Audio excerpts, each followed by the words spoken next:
اور اب خبریں تفصیل سے LOC پر پاکستان کی اشتعال انگیزی کارروائیاں جاری ہیں۔ پاکستانی فوج نے پنچ کے بالاکوٹ میں فائر بندی معاہدے کی خلاف ورزی کی اور فوجی چوکیوں کے علاوہ رہائشی علاقوں کو نشانہ بنا کر گولہ باری کی۔ پاکستانی اشتعال انگیزی کا فوج نے بھی کرارا جواب دیا۔ صبح سویرے LOC پر گولہ باری شروع ہوئی اور دوپہر تک رک رک کر گولہ باری کا سلسلہ جاری رہا۔ اس گولہ باری سے سندوٹ گاؤں میں کئی مکانوں کو نقصان پہنچا۔ اس دوران 4 مویشی مارے گئے اور چند مویشی زخمی ہوئے۔ مقامی لوگوں میں کافی خوف و ہراس دیکھا گیا۔ لوگوں نے کہا کہ وہ امن و سکون کے ساتھ رہنا چاہتے ہیں۔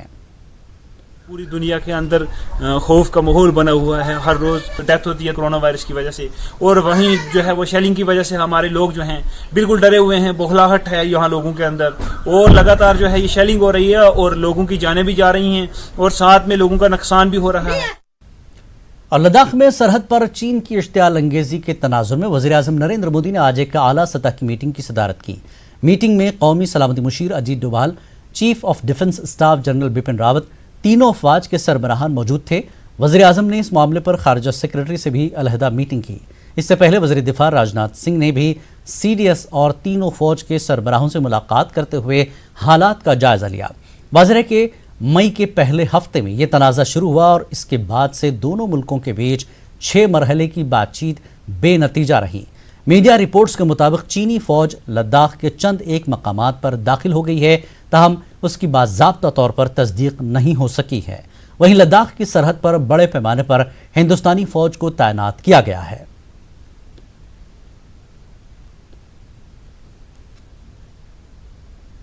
جموں کشمیر میں کرونا وائرس کی وجہ سے آج ایک موت ہوئی ہے۔ UT میں اس وبا سے اب تک مرنے والوں کی تعداد بڑھ کر 24 ہو گئی ہے۔ آج صبح کلگام کے ایک 90 سالہ مریض کی سری نگر میں موت ہوئی۔ جموں کشمیر میں کرونا وائرس کے کیسز میں لگاتار اضافہ ہو رہا ہے۔ آج کشمیر میں 44 افراد کے ٹیسٹ مثبت پائے گئے ہیں۔ ان میں ایک کا تعلق جموں سے ہے۔ سکمز سے آج کے ٹیسٹوں سے متعلق رپورٹ آنا بھی باقی ہے۔ ادھر جموں خطے میں آج 53 افراد کے ٹیسٹ مثبت پائے گئے ہیں۔ آج مثبت پائے گئے افراد میں ایک فوجی لیفٹیننٹ، BSF انسپکٹر، 2 CRPF جوان، ایک صحافی بھی شامل ہیں۔ پولیس اسٹیشن ماگام سے 7 پولیس اہلکاروں کا نتیجہ مثبت پایا گیا۔ اسی بیچ LG کے ایڈوائزر RR بھٹناگر کی ٹیسٹ رپورٹ منفی آئی ہے۔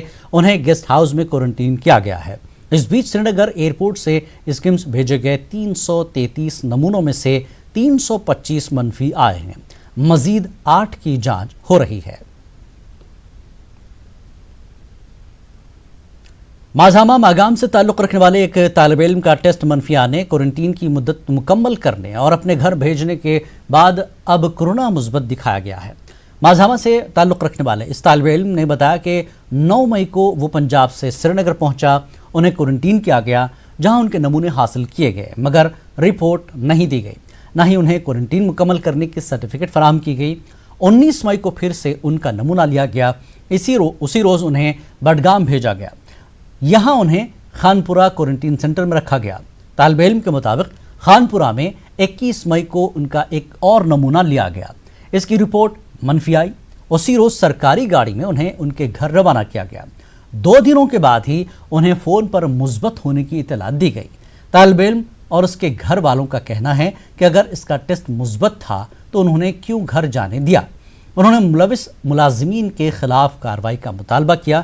اس حوالے سے جب نیوز 18 اردو نے چیف میڈیکل افسر بڈگام سے فون پر رابطہ کیا تو انہوں نے جواب دینے سے انکار کیا اور فون کال کو منقطع کیا۔ نو مئی میں تھوان کوارنٹائنس من 3 مئی میں ٹیسٹ کران نوان سیمپل تو دپان پتہ 3-4 دہ گھان دپان سہ سیمپل گو مسنگ پتہ میں تلان 19 مئی نو روزان پتہ خانپورہ بڈگام کوارنٹائنس من تب بہ کران بی سیمپل دِوان تو نیران میں 21 مئی بہ دِوان تب بی سیمپل 22 مئی میں نیران سہ نگیٹو پتہ ییٚلہِ بہٕ گھر چھُس واتان بہٕ چھُس 2 دۄہن بیٚیہِ روزان کوارنٹاینس پتہٕ چھِ مےٚ یِم کٲم کران پتہٕ چھِ مےٚ یِوان 3 دۄہہِ فون ہے ژٕ ہسا چھُکھ پازٹِو مےٚ چھُنہٕ تران سمجھ اگر بہٕ پازٹِو اوسُس یِمو کیازِ ووٚن نہٕ مےٚ گۄڈنیٚتھ کیازِ ووٚن نہٕ مےٚ ژٕ چھُکھ پازٹِو تیٚلہِ کِتھ کٔنۍ سوزہس بہٕ گھر۔ تاریخ سے کل شری نگر سے ہمیں فون آ رہا ہے کہ جو یہ اسٹوڈنٹ رئیس سجاد احمد ملا ہے وہ پازیٹو پایا گیا، اگر ان کا پہلا ٹیسٹ پازیٹو ہی تھا